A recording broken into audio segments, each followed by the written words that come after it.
after seeing all the Mass Effect 5 teases, I've bought into the hopium that Shepard will be returning in the next game. But after analyzing those teases even more in depth, I'm starting to get kinda worried because of something sitting in plain sight I hadn't noticed before, which points to a reality where our Shepard won't return right away, instead being replaced by a blank slate Shepard, at least at first. So the real question for me now isn't whether the commander will or won't return, it's whether Shepard's soul will return by the end of the game. I do have hope that it will though, and the evidence as to why starts with the hidden secret in every Shepard tease we've gotten so far. First, we've heard Morse code at the beginning of the Game Awards trailer signify a code for N7. Also, during the initial reveal of the new N7, we were made to believe that it was Shepard because of how similar their armor is. And of course, the Game Awards trailer also revealed Liara picking up an N7 insignia, brushing it with the familiarity of it belonging to Shepard. In all these teases, the commander is hinted at, but obviously never fully revealed as returning. And this trend continues in this new tease I've recently found. In this N7 Day 2022 illustration, we can see the SFX5 symbol over here, which of course refers to the original codename for Mass Effect, SFX, along with the number 5. Besides this meaning that the internal name for the next Mass Effect is currently Mass Effect 5, it also means that the number 5 is important to note. In fact, the Mass Effect team wanted to emphasize this so much, they even put the literal number 5 on this building here. There were even 5 slashes appearing in the relay's bottom text,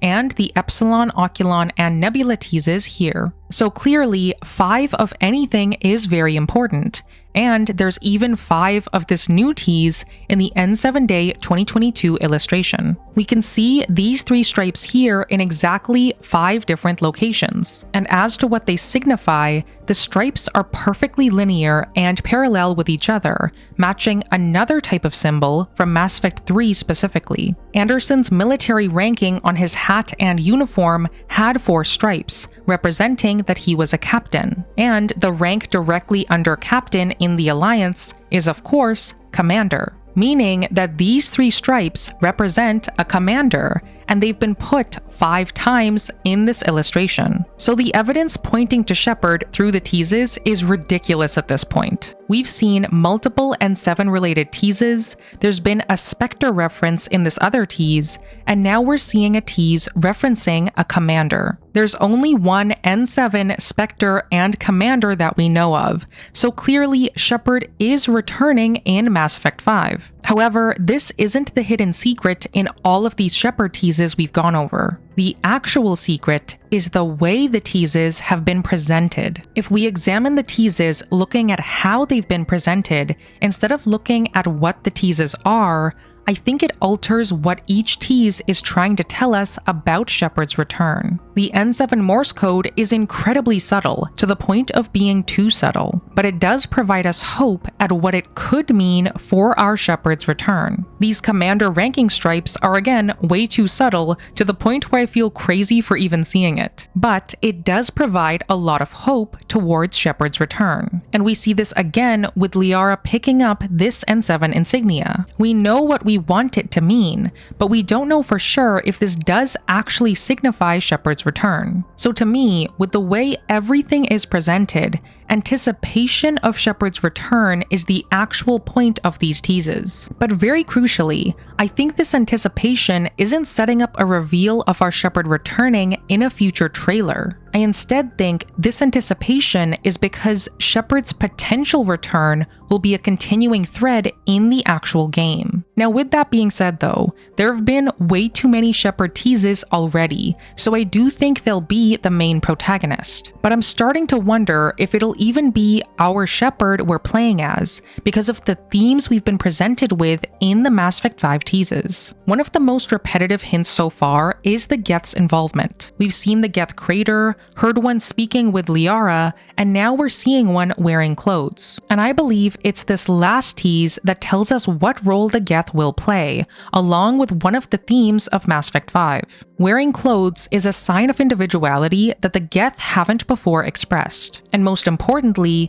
it's a sign of identity, which is a theme the Geth have struggled with since time immemorial. When the Geth were created by the Quarians, one of their first questions was, does this unit have a soul? Which was a question that disturbed the Quarians, because if they did have souls, then forcing them to do labor was akin to slavery. And this existential question was eventually resolved on Rannoch, with Shepard present. When Legion asked Tali if he had a soul, and Tali replied yes, it was a groundbreaking moment that acknowledged that an artificial intelligence could be considered a person. Legion's use of I right before he died also proved that he considered himself an individual right at the end of his life, instead of part of a larger consensus. So having an identity, and that identity being linked to a soul, has always been a core part of Mass Effect's IP. And now that same theme is being presented again with this Geth in clothes. So with this next evolution of the Geth, is this one still considered a person? In the Mass Effect franchise, what even constitutes a person? With this question being posed to us by the executive producer of Mass Effect, Mike Gamble, this is very likely one of the main themes of Mass Effect 5, which, if we examine how a theme can relate to a story's protagonist, makes Shepard's return much more clear. In stories, the theme is the central message or lesson about life that the creator wishes to convey. And almost always, the story's theme is linked to the main character of said story. The point of the journey they go on is to test, prove, or disprove this central theme. And I'd argue that the Mass Effect trilogy's theme is about unity through difference. Shepard begins a journey with varied species, on a ship that was co-built by humans and Turians. They then go on a journey brokering peace between different factions, like the Quarians and Geth, and even the Salarians and Krogan, pushing this theme even further. This is probably why over 92% of players chose Paragon options most times, because even to us, Shepard choosing unity over division felt like the right choice. So now, with this understanding about the protagonist and theme, if we look at Mass Effect 5's theme of what's a person, it makes it more obvious how Shepard will return. As I've gone over before in this trailer, the planet that the Mudskipper is landing on is Alkera. We can see its 3 moons and icy atmosphere in this shot. And prior to this, with what's turned into my favorite tease so far, we also saw the Milky Way's galactic disk, which is identical to Alkera's view in-game, almost. Since the galactic disk is flipped in the trailer's shot, I believe this confirms that what we're seeing is actually a parallel universe. And in that parallel universe is where Liara recovers a parallel version of Shepard, who died on Alkera like before, but was never recovered from its surface. Very likely though, the entire game of Mass Effect 5 will not take place in this parallel universe. It appears that Liara and the Mudskipper crew recover this parallel Shepard's body and then return to their own universe, because the last shot in the trailer shows the original orientation of the Milky Way's galactic disk. So in summary, the trailer implies that Liara went to a parallel universe, grabbed the Shepard who was never recovered from Alkera, and then returned to our universe. Leaving aside why Liara has recovered a parallel Shepard in the first place, the recovery itself and what this Shepard represents in relation to the game's theme is the critical part. Because who else could be tied to answering what a person really is than a Shepard from a parallel universe? In Mass Effect 5, a parallel version of Shepard would basically be a blank slate for us players. They would represent a Shepard who likely hasn't gone through the Reaper War, and maybe even one who didn't go through the events of Mass Effect 2. They'd start the game as a protagonist who's been plucked out from their own space and time, and into an entirely different one, which means that their very existence will cause those around them to question, is this really Shepard? Or in other words, is this person really the one I knew? If this parallel Shepard didn't go through the Reaper War, could it be them? They wouldn't have the same memories, the same experiences, or even the same relationships with those around them. And because every player would be starting from that same parallel point, regardless of prior choices, this would be a forced blank slate onto all of us. There's a very strong chance that the parallel Shepard wouldn't have known Garrus, Tali, Liara, Rex, or anyone from Mass Effect 2 onward, because our commander only met them due to the Reapers. So the old Normandy crew, if they do return in the next game, would have to grapple with this blank slate of Shepard along with us,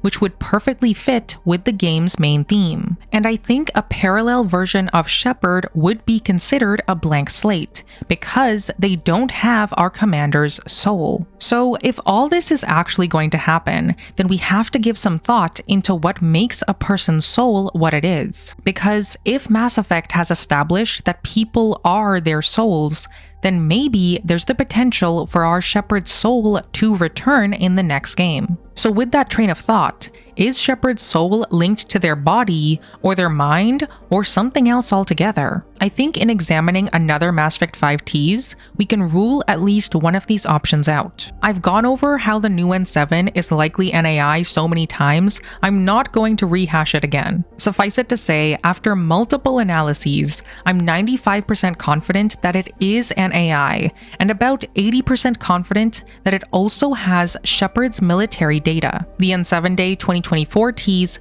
listing the N7's code name as Spectre of Battles Past being the primary reason. If the AI is a spectre or ghost, as the spelling suggests, then it has to somehow be equivalent to Shepard in its battle prowess. And if this Shepard AI does have our commander's former data, does that make it Shepard? Is a person their abilities or career experiences as this N7 might represent? Since this Shepard AI is likely also an antagonist based on what I've analyzed, I don't think they represent the true Shepard at all, which would make this AI form of the commander a perfect foil for the parallel Shepard to face off against. Protagonist versus antagonist, with both of them holding a part of the true Shepard, but neither actually being them. It fits a little too well with the theme, which is why I really think it's what the devs are going for. But also, I'd argue that the Shepard AI represents part of our commander's mind. And if that mind isn't considered Shepard,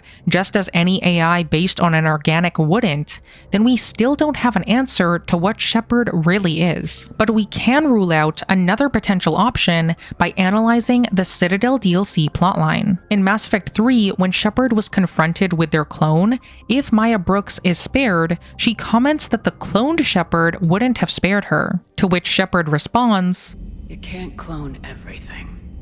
So clearly, in Mass Effect, a person isn't just their body, otherwise the clone would have been considered our true Shepard too. So if our commander isn't their body, then technically it would confirm that the parallel Shepard in Mass Effect 5 wouldn't be considered our Shepard either. But if they had our Shepard's memories, then would they be legit? We've seen memory transfer happen all throughout the trilogy, with Liara even able to look through Shepard's memories herself. And even Shepard is able to view Javik's memories briefly on Eden Prime, but obviously that didn't mean that the commander was Javik. But what if there is a scenario in Mass Effect 5 where our Shepard's memories do get transferred into this parallel version? With Prothean beacon technology, it was possible to send a brief message through space-time. And with Javik's memory shard, literal memories were able to be stored away. So if somehow, some way, our Shepard's memories were captured similarly,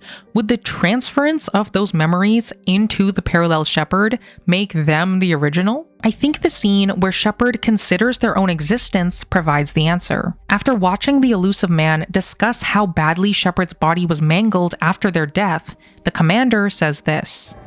I didn't realize it was that bad. I saw what was left of you. I thought you knew. Are you all right? I'm still me. I doubt I'd have been able to turn against Cerberus otherwise. I don't remember anything. Maybe they really just fixed me. Or maybe I'm just a high-tech VI that thinks it's Commander Shepard. But I don't know. I wish you'd told me, Shepard. I knew it was really you the first time I touched you again. Now, if Liara is your romance choice, she confirms here that Shepard really is them, which no other character explicitly does if I'm remembering correctly. So to me, Liara provides a partial answer in this scene on whether Shepard really is only their memories. Assuming that Liara knows what makes Shepard who they are because they've melded, then her knowing comes from being a single unified nervous system at least once, which means that Liara has experienced Shepard's memories, thoughts, and feelings. So based on this then, a person's memories, thoughts, and feelings combined is what makes someone who they are. Or is it? Mass Effect has actually provided evidence that only 2 of these aspects make a person distinguished from another, and Mass Effect Andromeda can help us pinpoint which of these constitutes a person, albeit in a more roundabout way. On Havarl, we can encounter a mission that features reincarnation. The Angaran sages there believe that a person's soul remains within their family's line after they've died, resulting in their reincarnated self returning. And during a mission on Havarl, we actually see this in action, where an Angaran named Tavos touched a relic from his previous life and began to remember his past self. More specifically, Tavos remembered his previous life's memories, along with what they felt too. So comparing this to what Liara likely knew was Shepard, it seems like memories and feelings combined, but not their thoughts, might be the key to what a person truly is, which the trilogy's own endings seem to confirm. When the Catalyst described the control aspect of the Crucible, it said that Shepard would die, and they would lose everything they have. When the commander asked for clarification, it went on to say that Shepard's corporeal form will be dissolved, but their thoughts and memories would continue on. And if Shepard chooses this option, we hear this control version speak, but they refer to the commander as being separate from themselves. Through her death, I was created. Through my birth, her thoughts are freed. They guide me now. Give me reason. Direction. Just as she gave direction to the ones who followed her. The way this part of Shepard speaks is emotionless, and it honestly doesn't sound like our commander did. So even though they have Shepard's thoughts and memories, it doesn't feel like Shepard did in life. It seems like Mass Effect considers feelings to be linked to a person's soul. Even when the synthesis ending is described by the Catalyst, it's said that Shepard's energy or essence would be broken down and added to the Crucible's own energy. Specifically, the essence of who and what Shepard was would be distributed to everyone. And based on what we've gone over so far, I'd argue that Shepard's feelings and memories, i.e. their soul, is the essence that gets broken down. So if it's canon in Mass Effect that a person's feelings and memories combined constitute their soul, then is it possible for our Shepard to somehow return in the next Mass Effect? Based on Mass Effect 5's themes so far, I'd actually argue that's the whole point of the game. What's a person is undoubtedly the main theme of the next game. And since the protagonist is usually linked to a game's theme, what if finding out that a person is their soul will be the point of parallel Shepard's journey? Since they probably won't belong in the universe they're in, I'm sure a bunch of existential questions will be constantly on their mind. Why are they there? Do they even belong? And of course, are they worthy of replacing the original Shepard at all? All questions that further align with the game's theme, and which may lead to our original Shepard somehow returning. Maybe the parallel Shepard starts feeling the same way as our original did, making it more likely that Shepard's soul could be compatible with the parallel version's body. There was a sequence in Mass Effect Andromeda where Ryder died briefly, so maybe something similar will happen here, with our original Shepard's soul being jolted back into life. Honestly, marketing this game alone on the possibility of our commander returning will have fans clamoring to know if it'll actually happen, which is exactly why I think the teases have been so vague, because figuring out that answer might be the journey we as players go on from the very beginning of the game. And even though it is getting pretty late, I do have hope that our Shepard, through their soul, will return for one more story. Now, even though we aren't fully sure what awaits Shepard in Mass Effect 5, we do know what horrors were inflicted on them during the Reaper War. And you can watch this video next to see how Shepard fought against the Reaper's horrific indoctrination. See you there. Logging you out, P7.